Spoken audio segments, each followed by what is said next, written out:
It's Derek, and it's time to pick another song at random out of the real book, one I've never heard before, and we're going to learn it by sight reading it. Then I'm going to make my own little arranged interpretation of it.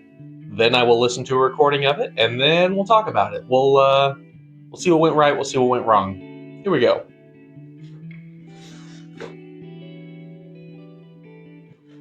All right, let's do Lullaby of the Birdland. We're in A flat, and I don't know what else is there to say. There's some accidentals and stuff, but it looks pretty nice. It looks like an AABA pattern, and I think it's just time to go for it. So here we go.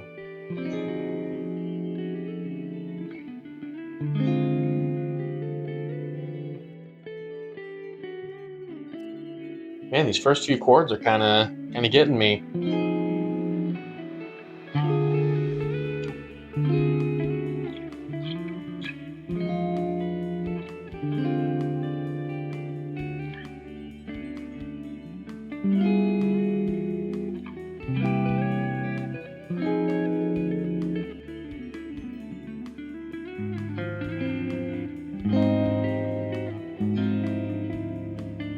Okay, so overall it's not too bad. There are definitely a couple of chords that kind of trip me up. So we're going from this F minor. This is just like at the top of like every A section. So this F minor to a D minor flat 5 to a G7 flat 9 to a C7.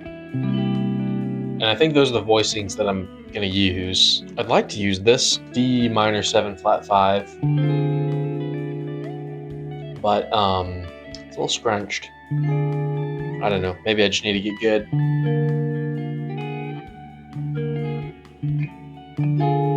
I don't know. We're up on the 10th fret. It's like, I don't know. I'll probably just stick with that. So that's not too bad. Like if I run through that a few times, I'm gonna have that. That's not a big deal. And other than that, the chords are not too bad. I need to figure out like a tempo and a rhythm that I'm doing this at. It says medium. Sometimes medium means really fast in this book, so I don't know. But it's called Lullaby of Birdland, so... But onto the melody. So we're in A flat. And we're starting on C, but it's just C. Okay, yeah, so keeping track of these 4 flats being an A flat is going to be a little tricky. I'm hoping that, well, there's part of me that's hoping that my ear is able to kind of save me, but at the same time, I'm trying to learn how to read music here, so maybe that's a bad thing. Anyway, here we go, starting on a C. And I think it's gonna be that C, because that's middle C.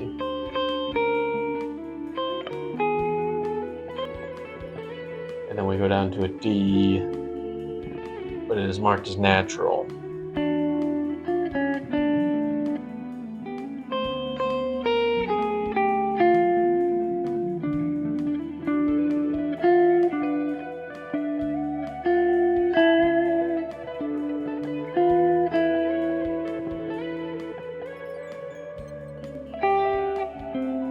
It's a C.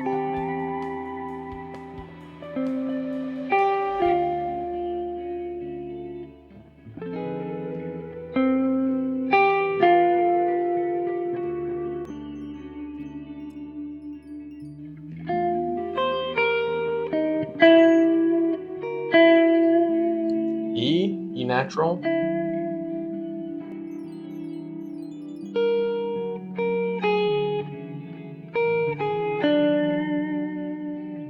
Is that right? D? That's right. Is there a D flat?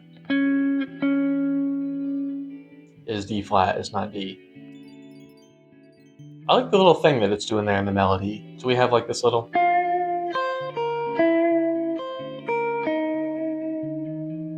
That's cool. So that's through the first ending. I need to hit that again.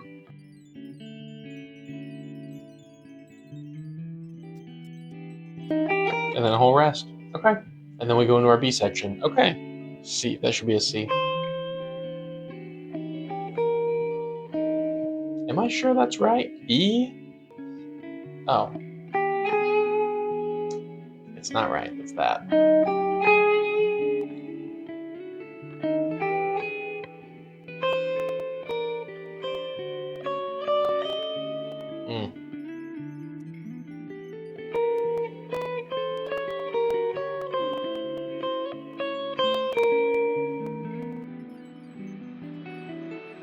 Okay, so it takes the second inning. That feels so weird because it has a whole rest after that instead of like tying it into a whole note. Like that feels intentional. Well, that's the whole thing. I'm gonna hit it a few more times. It's not too bad. I think I'm getting the hang of the A section. The B section was not too bad. It has some accidental, but it's just chromatic stuff. So it's not bad at all. So I'm gonna hit it a little bit more and figure out a rhythm and figure out a tempo. And I guess I'll make the track.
Okay, that's Lullaby of Birdland by George Shearing and George Davis Weiss. That was a nice one. So the two things that I had to go off of with the tempo was the fact that it's called Lullaby and a note that says medium. So there was part of me that wanted to slow that down a little bit, and yet at the same time, I don't know, the chords just felt like they needed to go. Now, incidentally, listening to the recording, I listened to Ella Fitzgerald's, and it was a little bit slower. It was more lullaby-ish, maybe. It was nice, kind of a love song. Of course, Ella Fitzgerald has a beautiful voice, perfect for jazz, and so there's no way that I captured that in mine. But that said, I am happy with how it turned out. Didn't really capture the idea, but it did kind of push and drive and get its own idea of what the melody was doing. And interestingly, in this one,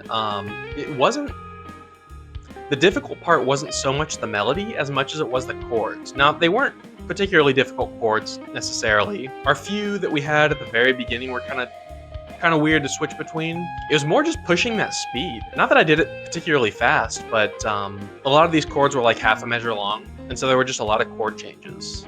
And I don't know, that was just kind of hard on poor old me. The melody actually wasn't the limiting factor. I initially wanted to do it faster, but I couldn't keep up with the chords. Now, given its lullaby-ness, this would be a really nice one for me to go back and revisit and combine, where I do the chords and the melody all in one kind of performance on guitar at the same time. I've been putting together several like that, just in live streams. Come check it out. I'm doing them at nighttime, my time, and I'm just going through songs that I already know and piecing them together as a single piece. It's kind of a nice way to wind down for the night and, chime in. I'd love to say hey. That said, this was a really fun one. I really enjoyed it. I'm looking forward to revisiting it, and not much else to say other than I guess I need to practice my chord changes. I didn't really expect that, to be honest, but here we are. Also notably, there are several accidentals in this song and chromatic stuff and things like that, and like bigger intervals. And it feels good that learning this song's melody was not too terribly difficult for me. It really feels like I'm progressing. Anyway, if you made it this far in the video, I would love it if you'd hit that like button,